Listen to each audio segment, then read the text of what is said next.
Prečo texty na váš web píšem ja? Dnes chcem hovoriť o jednej veci, ktorú vidím stále dookola. A to je presvedčenie, že texty na web si človek musí napísať sám. Že to je jeho zodpovednosť a že by to mal zvládnuť. A že keď to nezvláda, tak je s tým asi niečo zle. A práve toto presvedčenie je dôvod, prečo veľa webov nikdy poriadne nezačne fungovať.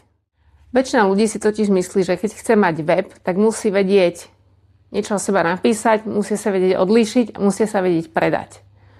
A tak sedia nad prázdnou stránkou, píšu texty po večeroch, po práci, alebo si ich do nekonečna prepisujú. Nie preto, že by nemali čo povedať, ale preto, že sú príliš blízko svojej práci. Toto je dôležité povedať nahlas. Písať texty na web, to nie je vaša odbornosť. Vaša odbornosť je to, čo robíte pre ľudí. A moja odbornosť je preložiť to do slov, ktoré klient pochopí a v ktorých sa spozná. A to je zásadný rozdiel. Obyčajný web vzniká tak, že človek si ho väčšinou píše sám, texty si píše sám, alebo ich dodáva dizajnerovi a ten ich len graficky uloží. A výsledok je síce technicky správny web, je pekný, ale je zameniteľný. Nie je zlý, len neuniesie hĺbku práce, ktorú ten človek robí. Keď robím web ja nepotrebujem od vás hotové texty.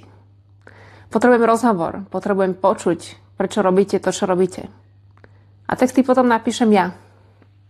Pre vás to znamená úľavu. Menej tlaku, menej práce navyše.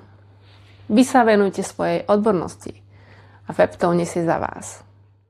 Ak máte pocit, že váš web nie je zlý, len nie je váš a že vás viac zaťažuje, než podporuje, napísala som o tom nový článok na mojom blogu. O tom, prečo obyčajný web nestačí pri práci, ktorá má hĺbku. Odkaz nájdete pod videom.